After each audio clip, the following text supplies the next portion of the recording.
اس شخص کو مرنے کے بعد بھی نہ بخشا، جان کر آپ کی روح بھی کام جائے۔ استغفر اللہ۔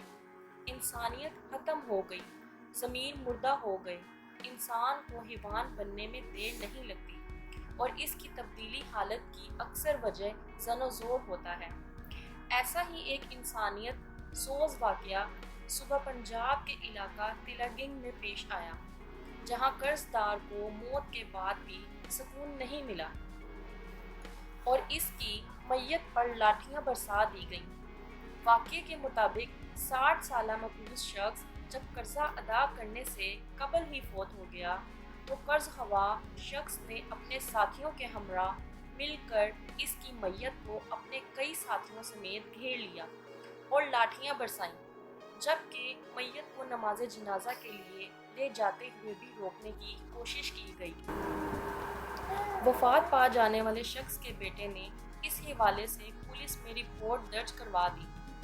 یہ بھی کہ ایک مرتبہ اللہ نے حضرت اسرائیل علیہ السلام سے دریافت کیا کہ اے اسرائیل، آج تک جن لوگوں کی روح تو نے قبض کی، ان میں سے کسی پر تجھے رحم بھی آیا؟ اسرائیل نے عرض کیا، اے پروردگار، تو خوب جانتا ہے کہ روح قبض کرتے وقت ہمیشہ میرا دل دکھتا ہے، لیکن تیرے حکم سے سرتابی کی مجال کہاں؟ خدا نے پوچھا، یہ بتا تجھے سب سے زیادہ رحم کس پر آیا؟ الہی، ایک موت ایسی ہے جو بھلائی نہیں بھولتی، اور وہ غم ایسا ہے جو تنہائی میں بھی میرے ساتھ رہتا ہے۔ ایک کشتی مردوں اور عورتوں سے بھری ہوئی سمندر میں سفر کر رہی تھی۔ تو نے حکم دیا، اس کشتی کو فنا کر دے۔ میں نے کشتی کو پاش پاش کر دیا۔ تو نے فرمایا، سب مردوں اور عورتوں کی روحیں قبض کر لو، لیکن ایک عورت اور اس کے نوزائیدہ بچے کو چھوڑ دے۔ میں نے اس حکم کی بھی تعمیل کی، سب کی جانیں قبض کر لیں۔ ایک بہتے تختے پر ماں اور اس کا بچہ رہ گئے، اور پھر وہ تختہ سمندر کے کنارے پر پہنچ گیا۔ میں اس ماں اور بچے کی جان بچ جانے سے بہت خوش ہوا، لیکن پھر تیرا حکم آیا، اے اسرائیل، جلد ماں کی روح قبض کر اور بچے کو اکیلا چھوڑ دے۔ اے باری تعالیٰ، تو خوب جانتا ہے، یہ حکم پا کر میرا کلیجہ کام گیا تھا۔ مجھے اس شیر خوار بچے کو اس کی ماں سے الگ کر کے جس قدر تکلیف پہنچی تھی، اب اس واقعے کو ایک مدت بیت چکی ہے، لیکن وہ بچہ برابر یاد آتا ہے۔ اللہ تعالیٰ نے فرمایا، کیا تو جانتا ہے کہ وہ بچہ اب کہاں ہے اور کس حال میں ہے؟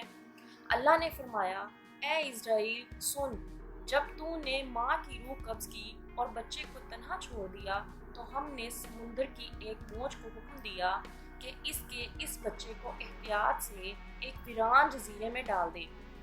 اس جزیرے میں ایک سرسبز اور گھنا جنگل تھا، یہاں صاف شفاف میٹھے پانی کے چشمے بہتے تھے اور بے شمار پھلدار درخت تھے۔ اس جزیرے پر ہم نے اپنے فضل و کرم سے محض اس بچے کی خاطر لاکھوں خوشنما اور حسین پرندے بھیجے، جو ہر وقت چہچہاتے اور نیا راگ الاپتے تھے۔ ہم نے چنبیلی کے پھولوں اور پتوں کو حکم دیا کہ اس بچے کا بستر تیار کرو تاکہ وہ اس پر آرام کی نیند سوئے۔ ہم نے اسے ہر خوف اور خطرے سے محفوظ کر دیا۔ آفتاب کو حکم دیا کہ اپنی تیز ہوا دھوپ اس پر نہ ڈال۔ ہوا کو فرمایا، اس پر آہستہ آہستہ چل۔ بادلوں کو حکم دیا، اس پر مینا نہ برسانا۔